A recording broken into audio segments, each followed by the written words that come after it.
Have you ever received a phone call from someone who's been dead for nearly 2 decades? And if you did, would you answer? That's the question that began the story I'm about to tell you.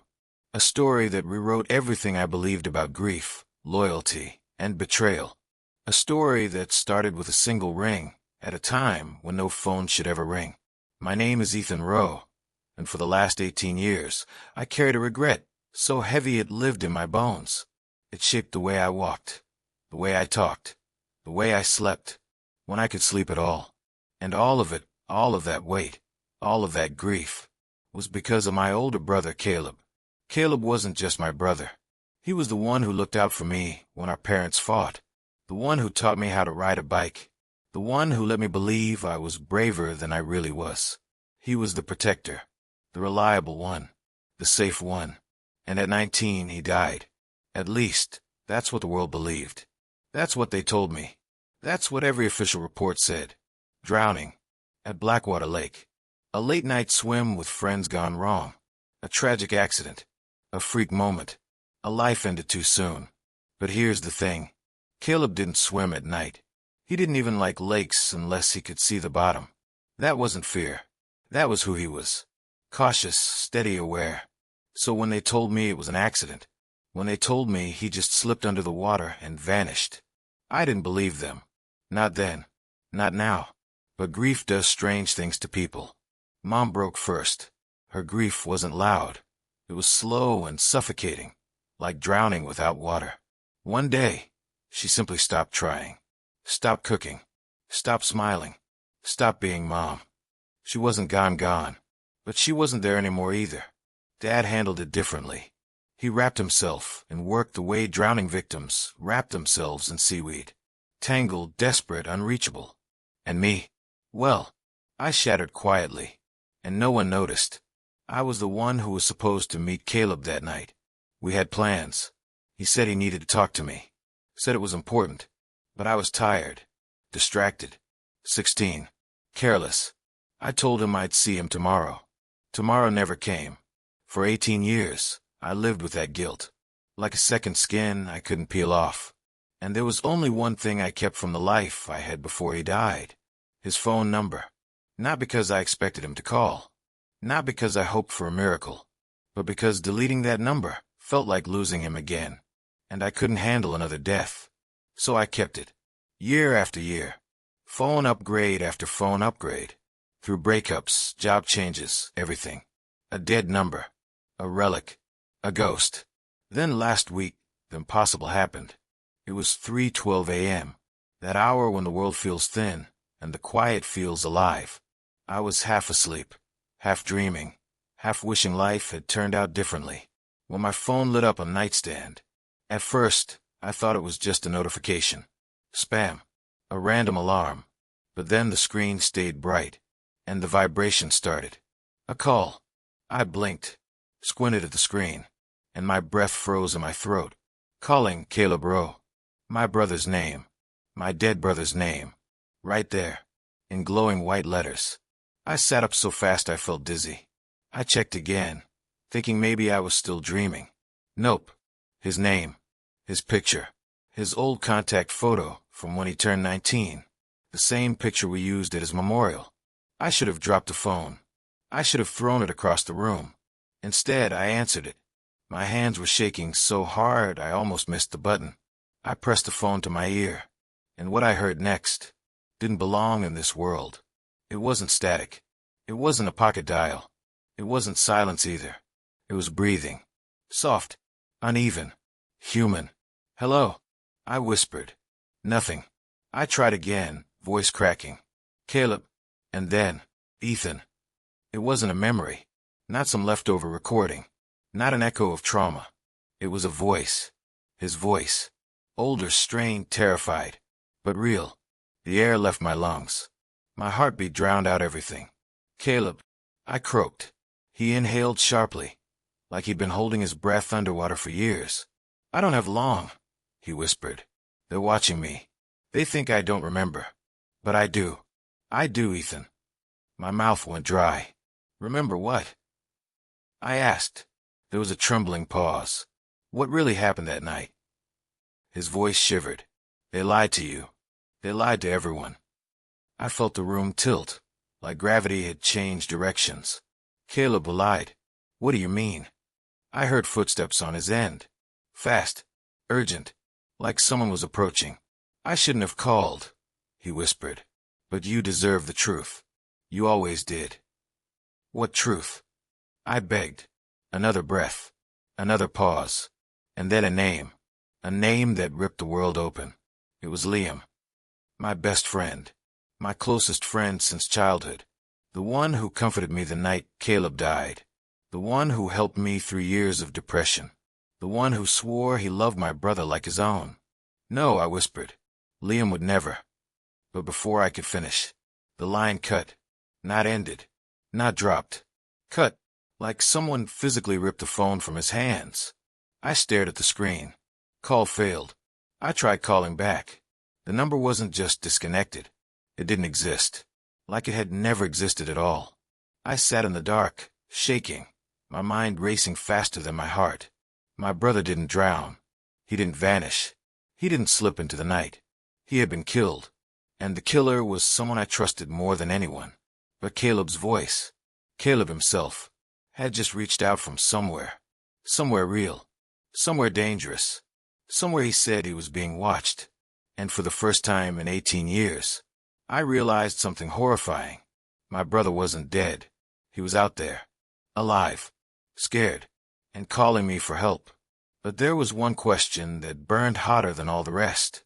If he was alive, why had he stayed hidden for so long? And worse, why had Liam been the last one to see him alive? This was no longer grief. This was murder. This was betrayal. This was the beginning of something so dark, so twisted, so painful, that I had no idea the price I would pay to uncover the truth. But I didn't know that yet. All I knew was that my phone stopped ringing, and my nightmare was about to begin. If you ever want to test how much fear the human heart can hold, try driving into the night, toward an address, texted to you, by someone who's supposed to be dead. That's how this chapter of my life began. The moment Caleb's call ended, the silence in my room felt alive, like the walls were listening, like the darkness had teeth. I tried calling him back. One ring, then none, then a mechanical voice, so cold it made my blood crawl. The number you are trying to reach is no longer in service. That number that had been dead for 18 years. That number I kept as a memorial, now answering like a tomb sealed shut again. I stared at the phone for so long my vision blurred. Then, a vibration. A text. From Caleb's number. I didn't want to look. Every part of me felt like opening that text meant stepping into something I couldn't ever step out of again. But I did. It was only one sentence. A sentence that didn't just break the rules of reality, but rewrote them. Find me. 112, Ashford Street, Apartment 3. Don't trust Liam. My stomach dropped. Out of every sentence he could have sent. Why that one? Why Liam? Liam wasn't just my friend. He was practically my brother. He was there the night Caleb died. He carried me through grief when my family couldn't. He protected me when I couldn't protect myself. But Caleb had never lied to me. Not once. Not before he died. Not in that strange, impossible phone call. So who was lying now? The dead, or the living? I didn't pack a bag. I didn't text anyone where I was going. I didn't leave a note. I just grabbed my keys and drove. The highway was empty. The kind of empty that makes you feel like the world has ended and you're the last one who doesn't know. Streetlights flashed across my windshield like warnings. Like the night itself was telling me to turn around before I learned the truth. But I couldn't. I needed to know where Caleb was. I needed to know why he sounded terrified, why he kept saying they were watching him, why he remembered his death, why he named Liam, why he never came home. The closer I got to Hollow Brook, the more the GPS flickered, glitching, freezing, recalculating routes that made no sense, like something didn't want me to get there. When I finally entered the town limits, it looked worse than a ghost town, more like a town that died, and stayed that way. Shuttered shops. Broken street lamps, empty windows staring like hollow eyes. No life, no movement, just silence. I followed the map to Ashford Street, and when I saw the building, my entire body went cold. It was tall, narrow, and rotting from the inside out. Boarded windows, cracked bricks. Half the structure looked like it might collapse if someone breathed too hard near it. No one should have been living here, especially not someone who died 18 years ago. I stepped out of my car. Every instinct screamed at me to go back. But curiosity, fear, love, regret, they don't listen to instinct. They drown it. I walked up the broken steps and into the building. The air inside smelled like mold and dust, but faintly underneath it, coffee, something warm, something freshly made. There shouldn't have been anything fresh here.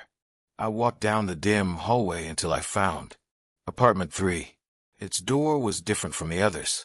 Clean, polished, like someone cared for it, like someone lived here. I knocked. No answer. I tried the handle. It turned smoothly. The door opened, and the world I knew ended. The apartment wasn't abandoned. It wasn't even messy. It was lived in. Neat. Orderly. A bed made with hospital precision. A jacket hanging neatly over a chair. A mug on the table, still warm, steam barely fading. But it wasn't the furniture that broke me. It was the walls. Every inch of them was covered in photographs. But not of Caleb. Of me. Me. As a child. As a teenager. As an adult.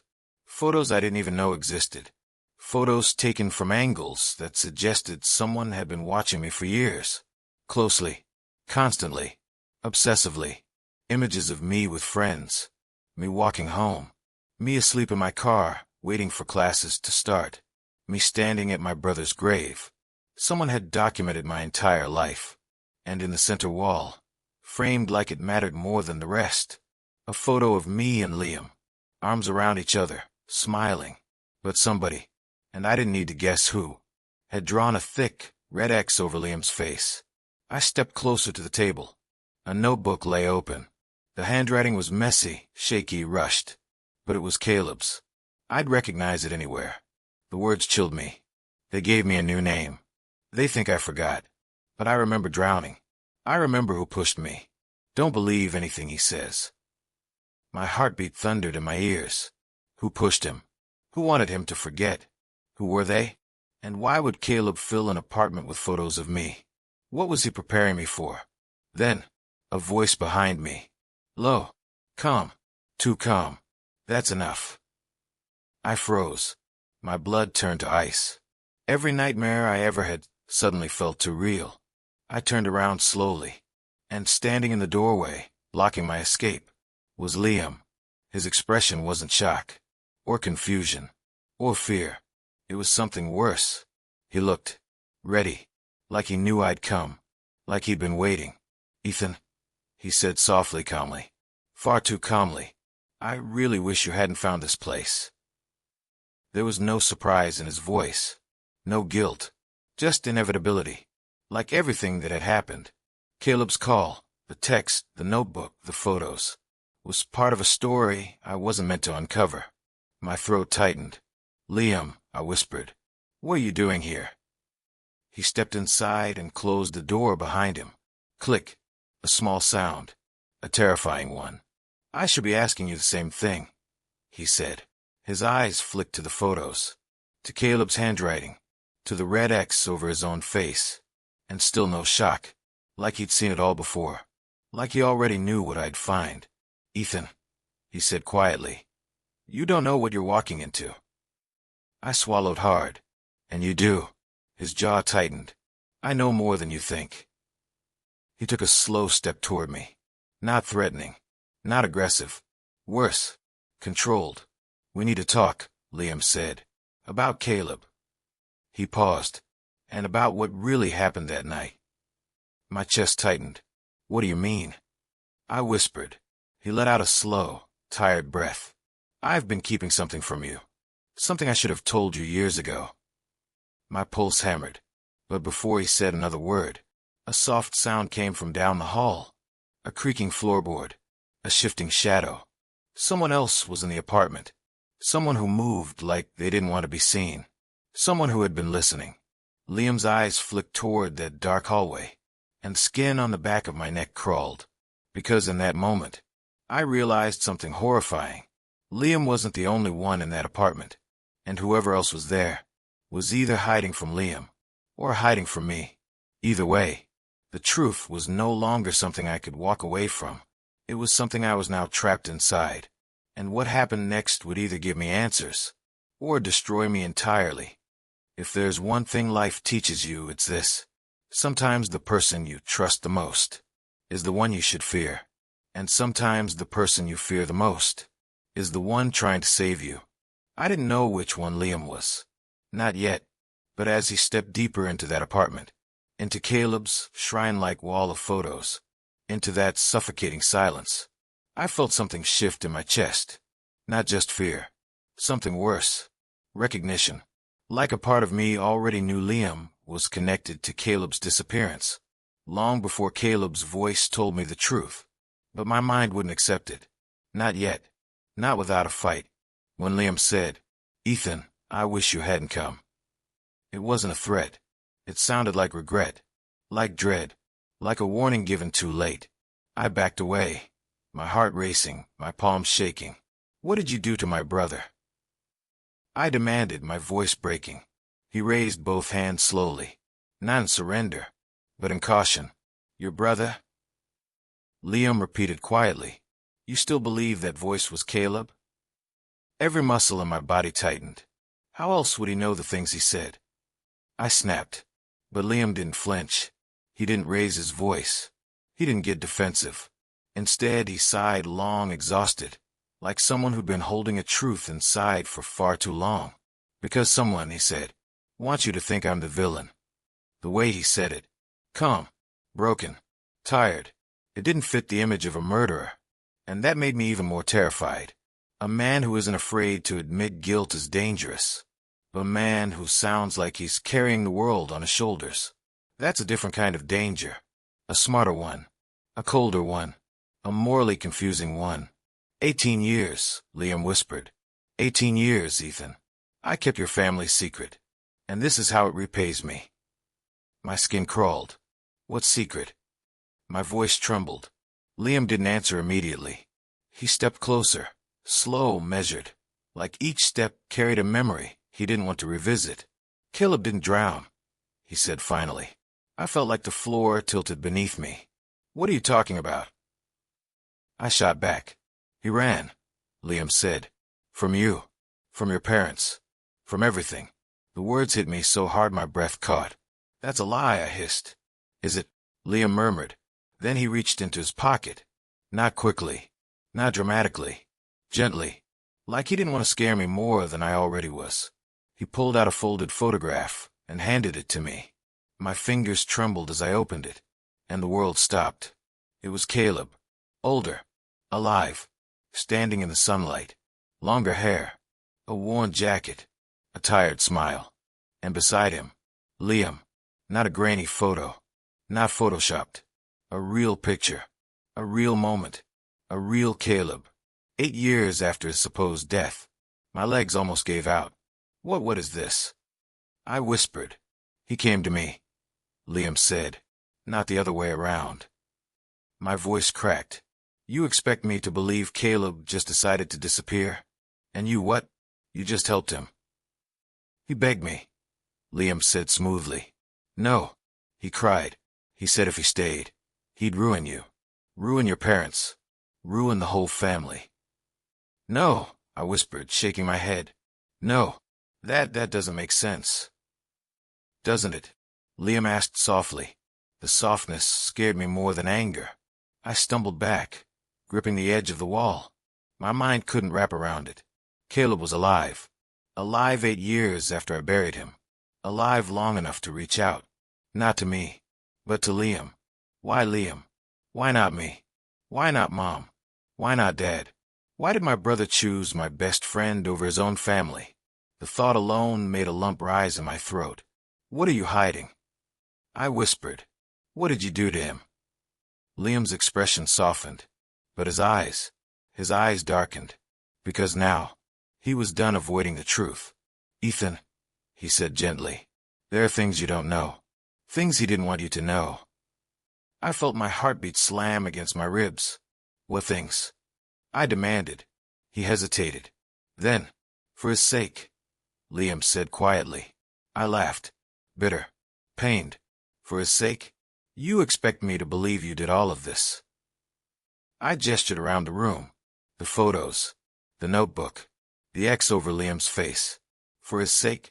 Liam swallowed. No, not just his. He stepped closer.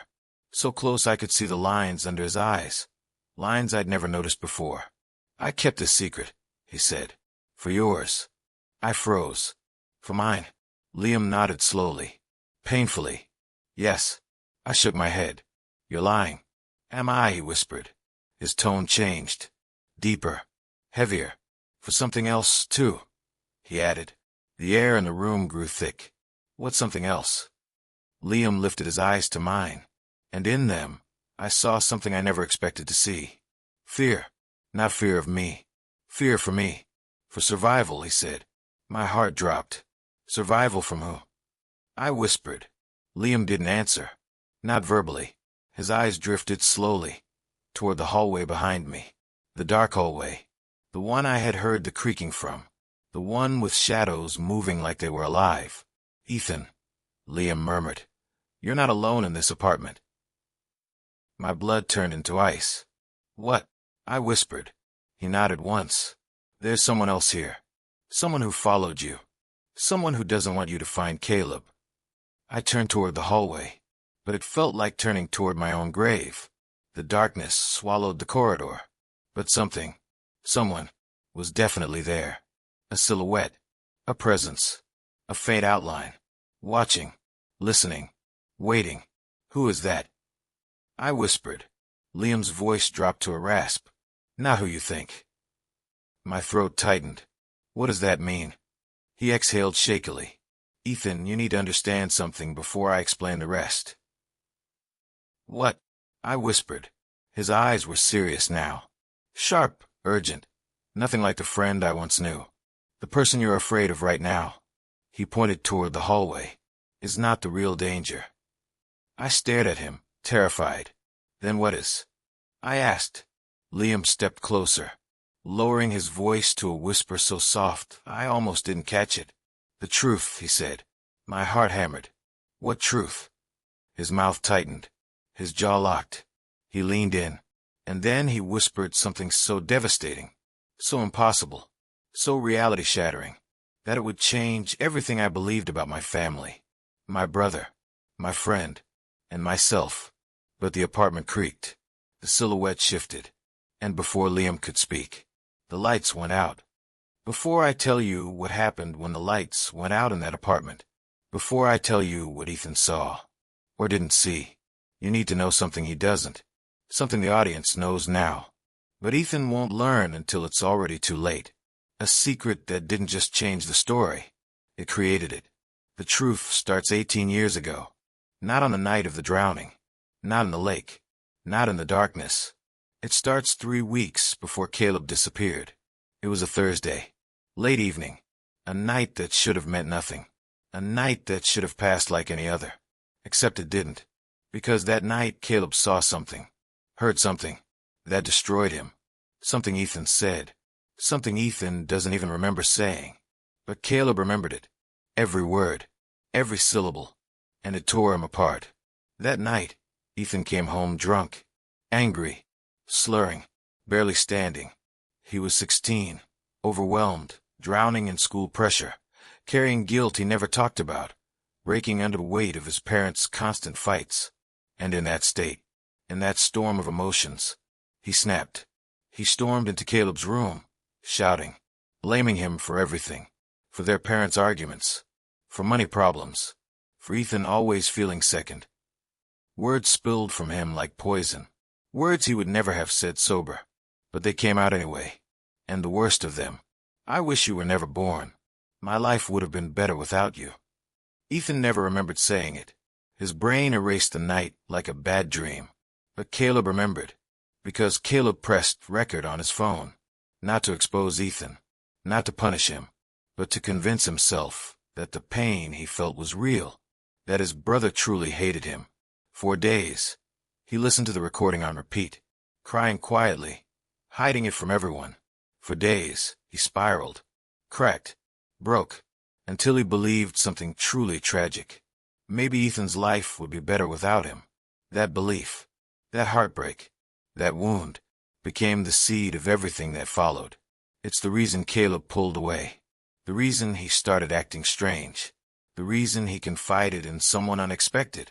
Liam. And that's where the next piece of the secret begins. Because Liam didn't betray Ethan. Not the way Ethan thinks. When Caleb showed him the recording, Liam panicked. Anger, guilt, fear, all crashing inside him. That same night, around 2 a.m., Caleb told Liam he was leaving. Not running away to hurt anyone, but leaving so Ethan could be free. Liam tried to talk him down, begged him not to do anything stupid.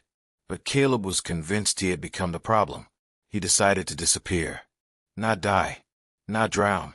Disappear. Liam agreed to help him. Not out of malice. Not out of conspiracy. But out of love. The love of a friend trying desperately to save someone who had lost all hope. Together, they created the illusion of a drowning accident. Clothes by the lake. Belongings misplaced. A carefully planned disappearance. An act they thought would create distance, not destruction. An act that was meant to save Ethan, not break him. But then, things spiraled. Someone else got involved. Someone neither of them expected. Someone who wanted Caleb gone, for entirely different reasons. And from there, the story derailed into something darker. Much darker. Ethan doesn't know this yet. But you do. You know Caleb didn't leave because he hated Ethan, but because he loved him so deeply. He'd rather disappear than watch Ethan destroy himself with guilt and resentment. You know Liam didn't hide out of malice, but out of loyalty to a broken boy on the edge. You know Ethan's guilt is built on a foundation of lies he doesn't remember creating. And now, as the lights go out in that apartment, you know more than Ethan does, and that changes everything. Now, back to the darkness. The power didn't flicker. It didn't buzz or hum. It snapped. Instant. Violent. Final. The apartment swallowed itself in black. Ethan froze where he stood. Heart pounding. Mouth dry. He couldn't see Liam. Couldn't see the hallway. Couldn't see anything. Except the faint, eerie glow of the street light bleeding through the blinds. A silhouette moved. Not Liam. Not Ethan. The figure from the hallway. The one neither of them had identified. The one who'd been listening, waiting, hiding. Ethan whispered, "Liam, is someone there?" No answer. Just breathing. Slow. Measured. Close. A cold dread slid down Ethan's spine. He reached toward his phone for light, but a hand grabbed his wrist in the dark. Not roughly. Not violently. Firmly. A warning. "Don't," a voice whispered. It wasn't Liam's voice. It wasn't Caleb's. It was unfamiliar. Low. Calm. Terrifyingly controlled. The kind of voice belonging to someone used to giving orders. Someone who expected to be obeyed. "You shouldn't have come here alone," the stranger said. Ethan froze. "Who are you?" he whispered. The voice exhaled softly. "Someone who's been trying to keep you alive." Ethan felt the blood drain from his face. "What does that mean?" he asked. The stranger didn't answer immediately. Instead, he slowly released Ethan's wrist. Footsteps. Not moving away, but circling. Predatory. Calculated. "There are pieces to this story," the stranger said. "Pieces that Liam knows. Pieces Caleb knows. Pieces your parents know." He paused. "And pieces you were never supposed to know." Ethan's pulse thundered. "What pieces?" he demanded. Silence. Then, "You're asking the wrong question." Ethan swallowed hard. "What's the right question?" The stranger leaned in so close Ethan could feel his breath on his ear. "The right question is," a whisper, sharp as a knife, "why did Caleb try to call you now?" Ethan's breath caught. Before he could speak, the stranger continued, "And why did he wait 18 years before telling you the truth?" Ethan felt his knees weaken. "I don't know," he whispered. "Yes," the stranger murmured. "You do." He stepped back. The lights exploded back on. Bright. blinding. Ethan shielded his eyes, but when he finally looked, the stranger was gone. Liam stood frozen, pale, shaken, eyes wide, like he saw the stranger too, like he knew exactly who it was, and like that terrified him. "Liam," Ethan whispered. "Who was that?" Liam swallowed hard, but the answer he gave was the last thing Ethan expected, and the one thing that made the truth so much darker than he ever imagined. "Ethan, that wasn't the first time he's followed you." Truth doesn't arrive gently. It doesn't knock. It kicks the door open and lets the cold in. By the time Liam said the words, "Ethan, that wasn't the first time he's followed you," the cold was already inside me. It settled in my bones. I stared at him, shaking, angry, confused. "What do you mean?" I whispered. Liam didn't answer right away. His eyes flicked toward the door, toward the hallway where that stranger had stood, toward the shadows that were still thick at the edges of the room. He looked terrified, but not of me, not of what I'd found, of who was involved. "Ethan," he said, voice shaking, "he's been watching you for months, maybe longer." My stomach twisted. "Why?" I demanded. "What does he want from me?" "That's the wrong question," Liam said. "You should be asking what he wants with Caleb." A chill slid down my spine. "What do you mean, what he wants with Caleb?" Liam ran a hand through his hair, overwhelmed. "You think Caleb is hiding from you? From your parents? From the police?" He shook his head. "No, he's hiding from them." "Who are they?" I snapped. Liam swallowed. "They call themselves the Lanterns." The name alone felt wrong in my ears. Not a gang, not a cult. Something older, quieter, organized. "What do they want?" I demanded. Liam hesitated, and then told me something that made my blood run cold. "They recruit runaways," he said. "They give them new identities, new lives, new families. But not out of kindness." "Then why?" I asked. "Control," Liam whispered. "They break people down, rebuild them, and once you're in, you don't walk away." A long, suffocating silence filled the room. "And Caleb joined them?" I asked. Liam nodded slowly. Not because he wanted to, because he had nowhere else to go. His voice cracked. "You don't understand how broken he was, Ethan. After what happened, after what he heard, he thought leaving was saving you."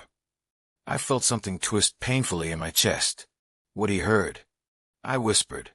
"What do you mean? What did he hear?" Liam froze. His eyes darted away. Anywhere but at me.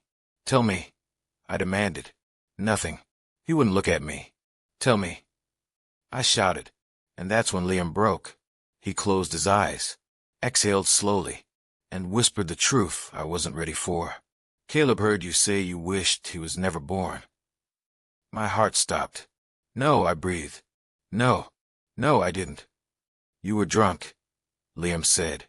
"You didn't remember, but he did." The world began collapsing inward. I felt dizzy, nauseous. "He recorded it," Liam added, "not to use against you. He needed proof that the pain he felt wasn't in his head."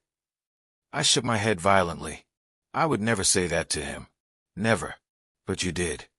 A silence so pure, so heavy, so suffocating settled in the room that it pressed against my ribs. I could barely speak. "He left because of me?" I whispered, voice trembling. "He disappeared because of something I said when I wasn't myself." "No," Liam said sharply. "He didn't leave because of you. He left to protect you." That confused me. It didn't make sense. Protect me from what? I whispered. Liam hesitated, and then the truth unraveled. The apartment door shook violently. Both of us jumped. Someone was there. Someone trying to get in. Liam's eyes widened in raw fear. "They followed you," he whispered. "Oh God, Ethan, they followed you here." The doorknob rattled. Again. Harder. Liam grabbed my arm and yanked me toward the back hallway. "Move," he hissed. But before we reached the corner, the door stopped rattling. Silence. Then, slow footsteps moved away from the door. Not leaving. Just repositioning. Stalking. Hunting. Liam pressed his back against the wall, breathing hard. "Ethan," he said, There's something else you need to know. I didn't want to hear it. I couldn't take more. But the way he looked at me, the dread in his face, told me the next words were inevitable. He leaned in and whispered, "Caleb didn't run from you. He ran from your father." My heart lurched. My what? What are you talking about? You think Caleb didn't try to come home? Liam asked. You think he didn't want to fix things with you? Explain everything. What are you saying? Liam swallowed hard. When he first tried to come back, before the lanterns got their claws in him, your father found him. I stared at him, stunned. My father, I whispered. He found Caleb. Liam nodded. He told Caleb that if he came home, if he caused more chaos, if he broke the family again, he would make sure you blamed yourself forever. My chest tightened painfully. No, he wouldn't. He would, Liam said. And he did. My mind spun. You're lying, I whispered. But Liam shook his head. You ever wonder, he said softly, why your father never talked about Caleb again? Why he refused to reopen the case? Why he told the police not to look further? My mouth went dry. But why would he do that? I whispered. Liam's voice dropped. He didn't want the world knowing what really happened between you and Caleb.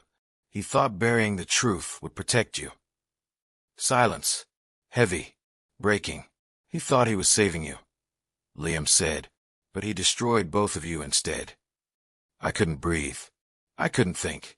Everything I believed, everything I mourned, everything I blamed myself for, was built on a lie my father created, a lie Liam helped protect, a lie Caleb carried like a wound that never healed.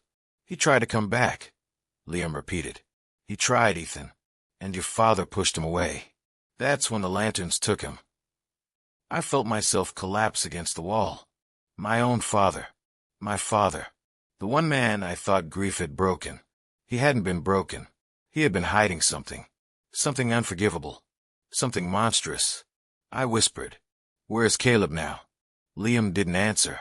Not because he didn't know, but because he was afraid to say it. The footsteps returned. Closer. Slow. Deliberate. The door handle twisted. This time with purpose. Liam grabbed my shoulder. Ethan listened to me carefully. His voice was low. Urgent. Desperate.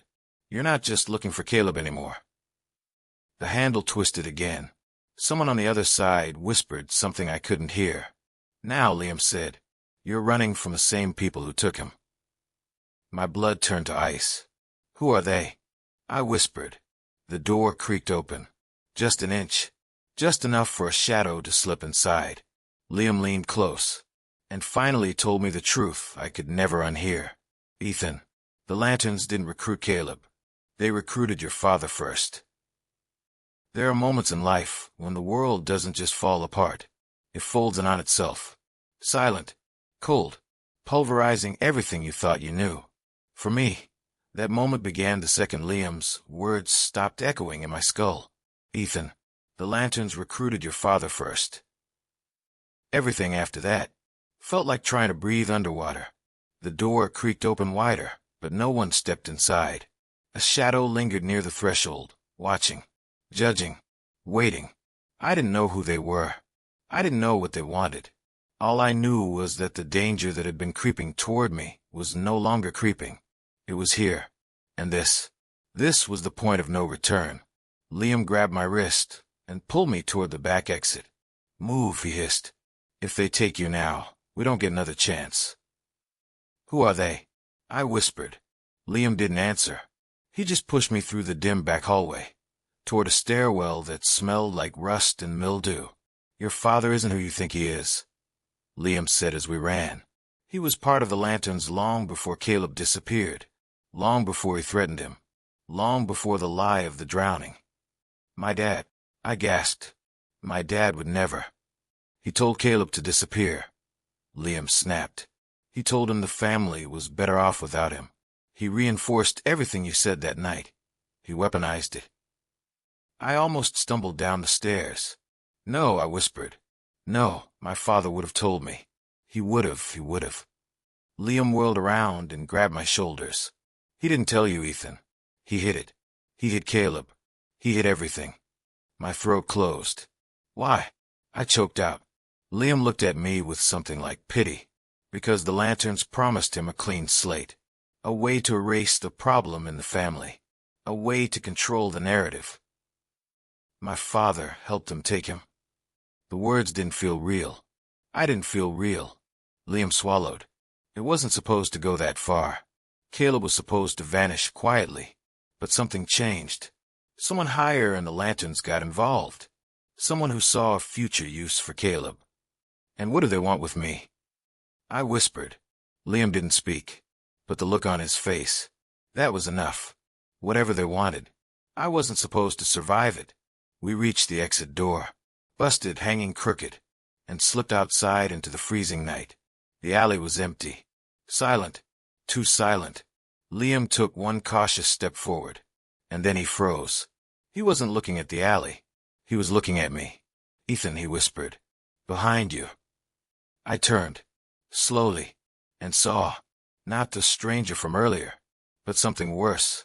My father, standing at the mouth of the alleyway, partially in shadow, hands in his pockets, expression unreadable. He wasn't surprised to see me. Not at all. He was expecting me. "Ethan," he said calmly, like he'd just found me lost in a grocery store aisle. "Come home." My stomach twisted. Liam stepped between us. "Stay back," he warned. "He knows the truth now." My father sighed softly. "Liam, you never understood your place. You've always overstepped." "I protected him," Liam snapped. "When you should have." My father's jaw tightened. He never needed protection from me. "Then why did you lie?" I shouted. It burst out of me like a dam breaking. "Why did you send Caleb away? Why did you work with them? Why did you let me think I killed my own brother with my words?" My father didn't flinch. Not even a blink. "Because," he said coldly, "you're not ready for the truth." I felt like I'd been punched. "What truth?" I demanded. But he didn't answer. He didn't even argue. He just reached into his coat pocket and took out something small. A flash drive. He tossed it at my feet. "Watch that," he said. "Then you'll understand." Then he turned around and disappeared into the darkness, like he'd never been there. Not running, not hiding, just leaving. Like the decision wasn't important. Like my world hadn't just been ripped apart. I stared at the flash drive on the ground. My hand shook as I picked it up. "What's on this?" I asked. Liam swallowed hard. "I don't know," he admitted, "but I think Caleb does." And that's when it hit me. The notebook, the address, the photos, the cryptic messages, the stranger following me, the warnings, the calls, all of it was leading me somewhere, guiding me toward something, or someone. "Where is he?" I whispered. Liam lowered his eyes. "He's somewhere he never wanted you to see." "Take me," I said. He hesitated. "Ethan, once you see him, you won't be able to go back. Everything will change." "It already has." Liam nodded, and he led me. Following clues from the notebook, we drove across Hollow Brook to a building sitting deep in the woods. Isolated, silent, nearly forgotten. The Lantern House. The old community shelter. Abandoned years ago. Except it wasn't abandoned now. Lights flickered in the windows. Soft footsteps echoed inside. Whispers drifted through the cracks. Whispers that stopped the second we approached. Liam didn't knock. He pushed the door open, motioning for me to stay behind him. Inside, the building was quiet. Too quiet. We walked down a hallway lined with dark rooms, each door slightly ajar, as if someone watched us from behind them. I called out into the silence. "Caleb." No answer. "Caleb, it's me, Ethan." Still nothing. And then, from the last door on the right, a cough. Tired. Weak. Familiar. I stepped forward, breath shaking. "Caleb." The silhouette inside shifted. Thin. Still. Facing the wall. My heart pounded as I stepped into the room. The figure turned, and I felt the ground vanish beneath me. It was him. Older. Eyes sunken. Face exhausted. Clothes worn. But undeniably, my brother. "Ethan," he whispered. I ran to him, but he stepped back. "You shouldn't have come." The words sliced through me. What happened to you? I begged. Caleb lowered his eyes. They made me remember, he said, voice trembling. They made me remember everything, especially that night. What night? I asked. His face twisted in pain. The night you told me you wished I was dead. My blood froze. No, Caleb, I never. You did. His voice cracked. You were drunk. You didn't remember. But I did. He pulled something from his pocket, his old phone. He pressed a button, and my world shattered. My voice, my drunk, angry, broken voice, filled the room, screaming, slurring, damning him. I wish you were dead. My life would be better without you. I collapsed to my knees. I didn't mean it, I sobbed. I don't even remember. But I did, Caleb whispered, and I carried it for 18 years. This moment was my lowest point, worse than betrayal, worse than death. I didn't just lose my brother. I destroyed him, without even knowing. And now, someone else had taken him, someone who wanted to finish what I started. People think justice arrives like a sunrise, slow, gentle, inevitable. But they're wrong. Justice comes like a storm, sudden, violent, unavoidable. That night, inside the abandoned lantern house, justice started with a whisper, and almost ended with a bullet. Caleb stood in front of me, not as the broken shadow he had become, but as the brother I remembered, older, hurt, worn thin by secrets and manipulation, but still mine, still Caleb. He held his old phone in his shaky hands, the recording of my drunken words still echoing in the room. But then, something shifted in his eyes. Not anger, not accusation. Something unexpected. Grace. He stepped toward me. Ethan, he said softly, I forgave you years ago. I broke, right there in front of him. The shame, the guilt, the memories I didn't even have. They crushed me. You shouldn't forgive me, I whispered. I destroyed you. No, Caleb said, shaking his head. You were a kid drowning in your own pain. I left thinking it would protect you. Protect me from what? He swallowed. From myself. From becoming something that would drag you down. I ran because I thought I was the disease in our family. His words stabbed deeper than any accusation could. You weren't the disease, I said. You were the cure, and we lost you. A tear rolled down his cheek. Behind us, footsteps echoed. Liam emerged from the doorway, hands raised to show he wasn't a threat, face soft with exhaustion. He wasn't the villain the story led us to believe. Not the mastermind, not the puppet master, not the betrayer. Just someone who had carried Caleb's secret, so Ethan wouldn't crumble under the weight of it. Caleb, Liam said quietly, it's time. Caleb nodded slowly. I need to tell Ethan everything. No more lies. Liam stepped aside. This moment, this fragile thread of brotherhood, felt like it could snap any second. Caleb reached into his pocket and pulled out a small key. He placed it into my hand. This opens a locker at Hollow Brook Station, he said. Everything is in there. Records, photos, letters, names, Liam added, and the evidence to take the lanterns down for good. The words sent a tremor through me. You're both willing to expose them? I asked. Liam nodded, but not proudly, guiltily. I should have done it years ago, he said, but I stayed quiet because I thought silence protected Caleb. All it did was protect the wrong people. He stepped closer, and for the first time, his voice cracked. Caleb saved my life once, and now I'm saving his. The words hit like a warm shock to the chest. Kindness. Unexpected. Undeserved. Unconditional. In the darkest place I'd ever stood. Something inside me lifted for the first time in years. But then, a gun cocked behind us. All three of us froze. A man stepped forward from the shadows. The stranger from the apartment. The watcher. The one who followed us. His voice was calm. Too calm. Put the key down, Ethan. My father stepped out behind him. Cold. Still. Expressionless. Dad, I whispered, heart collapsing. He didn't blink. You were never supposed to be here. A lifetime of memories. Birthdays. late-night homework, teaching me to ride a bike, all came crashing into a single, horrific truth. My father was not just involved. He was leading it. You did this. I whispered. You took Caleb? You helped them break him. Caleb betrayed this family, my father said. He threw us into chaos. He ruined everything. He ran because of me. I shouted. No, my father said with a dead calm. She left because he was weak. She. The word held venom. He wasn't talking about me. He was talking about our mother. What did you do to Mom? I whispered. His jaw tightened. She couldn't keep her mouth shut. She wanted to expose everything, so I had to make sure she stayed quiet. Liam whispered, horrified.